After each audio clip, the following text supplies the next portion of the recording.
Hey everybody, this is Developmental Psychology, and we're going to talk today about toddlers.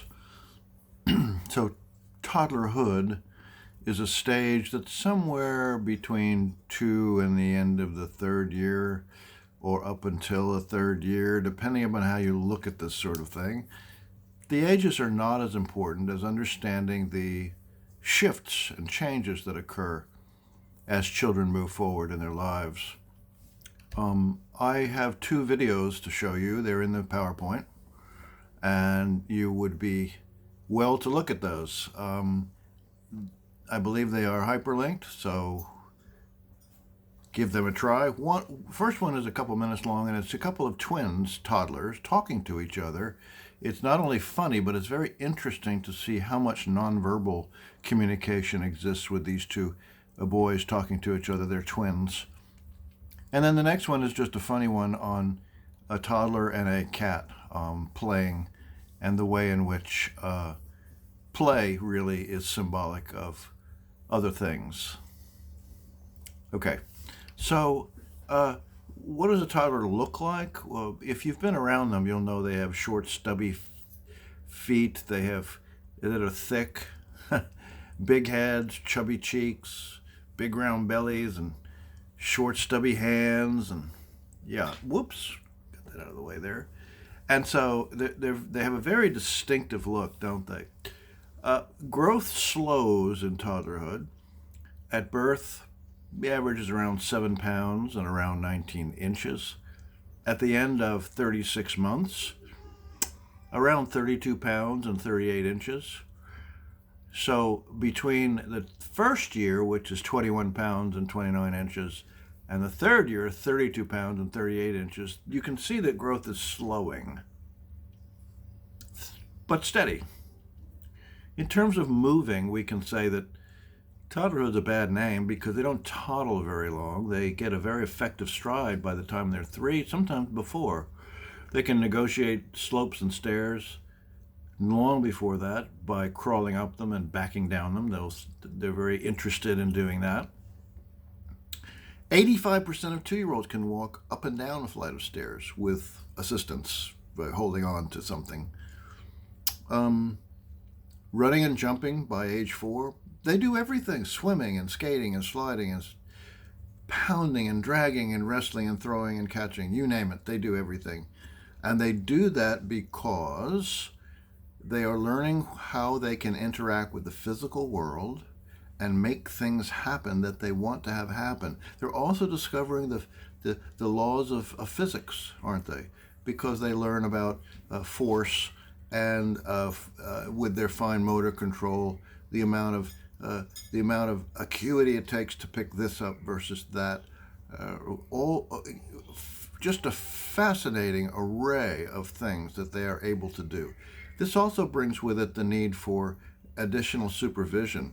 We have to watch out for toddlers because they get around really fast and they can get into trouble really fast as well. So you got to watch them. And we also have to curb them with limits, yeah? Talk about that in a little bit. Well, anyway, all of that stuff that they do physically, all the things that they try, contribute to their self-esteem in a positive way. An interesting toy or a means of locomotion that they may use, a tricycle or a three-wheeler or some such vehicle, that allows them to get towards mommy whenever they need to feel safe and can move away as they exercise their will to be separate. And this is very interesting to watch. Well, the fine motor skills, as I talked about, includes things like pushing buttons and scribbling and stacking blocks and turning the pages of books and emptying and filling containers, playing with ring toys and Play-Doh and paints and puzzles and all sorts of things. Be careful with the paints. And I have a short video, maybe 5 minutes long, in your PowerPoint with a 2.5-year-old with her first iPad. And although you may not know this, likely you do not, but for those of us who are older that didn't grow up with screens in front of us, including televisions, things like iPads and computers generate a bit of technophobic anxiety, but you watch kids do this stuff and they just are all over it immediately and discovering it very quickly. Whereas older people are afraid they're going to break something if they hit the X key, you know. Let's talk about sleep and sleeping arrangements. Toddlers sleep around 12 hours a day, and they may have one nap in the afternoon or two. That's best, and not in the evening, because that will give them enough fatigue and tiredness to sleep through the night. They can go to bed when they need to go to bed. It's important to create a very specific and consistent sleep routine with bath and a warm bath and maybe some lotion you rub on and maybe some gentle music and read them a book. Boy, that really helps later too. If they enjoy you reading a book, they will want you to do that, and they will love books as a result. Books are time travel. Books are enjoying people you will never meet. It's something that is so wonderful to behold, to read a book. Anyway, listen to what they're telling you when they fight sleep, when they don't want to go to bed. Listen to it. And in terms of sleeping arrangements, you know, this is different depending on what country you're in. The United States, for example, babies usually sleep in their own beds. But families descended from the Mayans and many other cultures, the kids will sleep in the bed till 2, 3, maybe 4. Some of it has to do with socioeconomic conditions and the space available. But different cultures value independence and dependence and interdependence in different ways than we do. We're sort of archly independent. Now a fun topic, and that is tantrums. Age 2 is where personality traits become more visible and obvious. You know? I mean, you can tell the difference between boys and girls just in the way they play. Boys are way more aggressive, and they're sort of like to tear things apart, and are a little bit more aggressive or assertive, depending on how you look at it, in the environment. And girls are a bit more sedate when they play, more cooperative in what they do. So I have a video there that's kind of funny. It's a band commercial. Just for fun, you might want to look at it. So tantrums are normal. You know, adults throw tantrums too.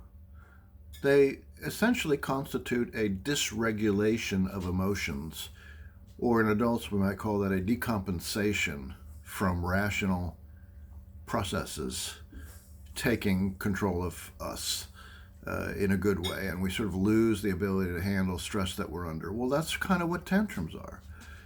Now, they have no real significant understanding of their emotions. They don't have the vocabulary. They don't have compensatory skills to handle frustrations.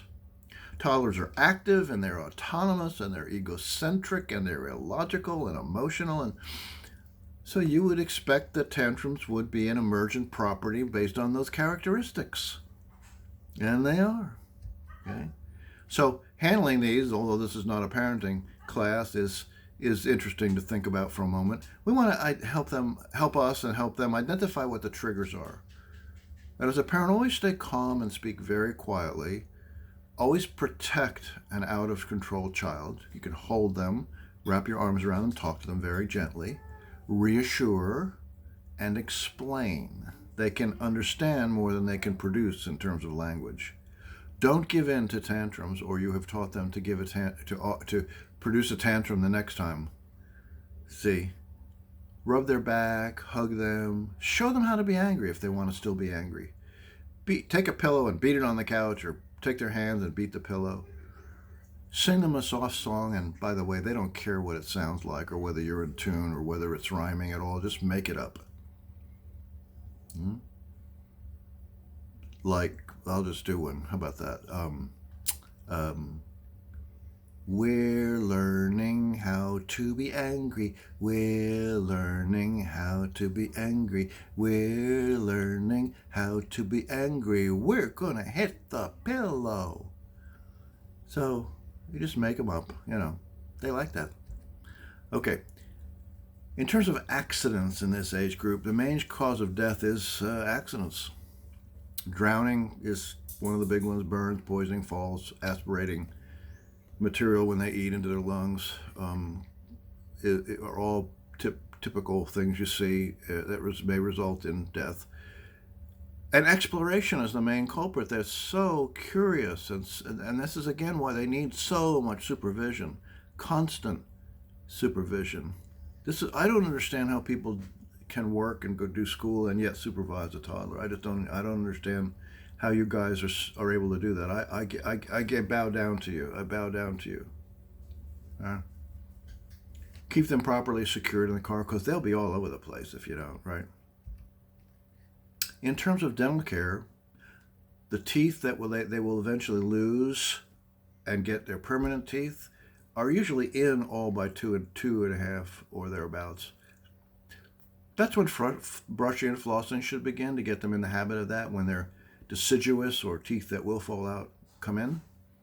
Beware of giving them bottles late at night, molasses, syrups, juices, raisins. Don't even give them nighttime. Don't even give them bedtime bottles of anything. Talk about toilet training. Freud loved to talk about toilet training. We won't talk about Freud, but it's a major developmental task. And the thing to remember most is that this is physically an ability somewhere around 1.5 to 2 years. Very rarely before that. This is the result of, first of all, physical processes involving urethral and anal sphincter control. Okay, that's a physiological, neurological process that must mature in order for them to be able to be toilet trained. In terms of psychology now, obviously this is a psych course, they have to be able to recognize the urge to urinate or defecate. They have to be able to communicate that in some way. And they have to want to please the parent. So a few indicators emerge that tells you a child is ready to learn toilet training. One is they can be dry for 2 hours. Okay. The second is they're dry after a nap. They haven't wet during a nap. They have regular bowel movements. They can walk, sit, squat. Okay, and yeah, they can undress themselves, or at least begin, and you can help them. They have to be able to sit for 5 or 10 minutes. That's a big one. And they have to not like soiled diapers. They have to have a revulsion to that in some ways. That's a lot. So we don't want parents physically punishing children or emotionally punishing children who can't be toilet trained right at 2 years old or 2.5. No. Okay. Everybody's a little bit different in this regard, and it takes both the physical and the psychological maturational processes to be in place. Don't punish imperfection, and some regression is always normal in toilet training. But once you stop using diapers and now you're using underwear, don't go back to diapers. It's a psychological signal to them. Use touch wipes and potty and water and soap, and the novelty will eventually wear off. So you use that same process. Let them watch what you're doing and sing them potty songs. There's that thing again. Sing them some simple potty songs. I'll make up another one. Here we are sitting on the potty. Here we are sitting on the potty. Here we go. Boom, boom, boom. Sitting on the potty. There we go. Just make that stuff up, you know. They don't care that you can't sing like I can't. They don't care. They don't care if it doesn't rhyme like mine didn't rhyme at all. They just like it. Okay, let's talk about play. And play refers to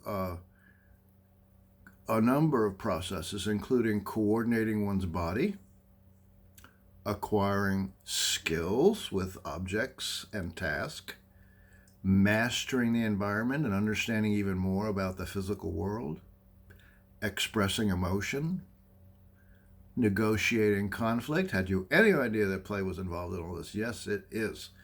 Increasing communication and exercising empathy. Woohoo! Exercising language and exercising imagination.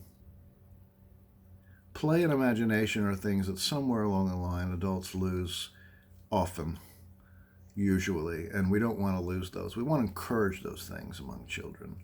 Play has often been said is the work of children. It's much, much, much more than that. Now, there are various progressions within play. The sensory motor kind, where they can do solitary and repetitious kinds of things, like playing with a rattle. That's up to about 1.5 years old. Yeah. And then around 2, they really begin to understand pretend play. And by 3, most of them know what's real. And pretend play, really, fantasy play, involves what's called semiotic thinking. One thing symbolizes for another something else. So, a stick can be a sword and those sorts of things. Then there's onlooker or spectator play. That's 2 to 2.5. That's right in this area. That's where they watch others, but they don't play with them. And then parallel play is 2.5 to about 3 or so. That's where they play next to someone, but not with them. So they don't just look, but they play next to them. Then associative play. There's a lot of these, aren't there? Associative play. That's 3 and 4-year-olds. That's where they play with others, and they have mixed sex groups. They don't care whether they're playing with boys or girls. And then cooperative play is 4 to 6. And that's where they play with other people, not surprisingly, cooperatively, within segregated groups as to sex. And then around 6 or so, they begin to be able to and be interested in competitive play, team play. That's where there's rules and winners and losers. You need to be really careful that you don't jump the gun on that and put a 5-year-old in competitive play. Yeah. So part 2 of toddlerhood coming up.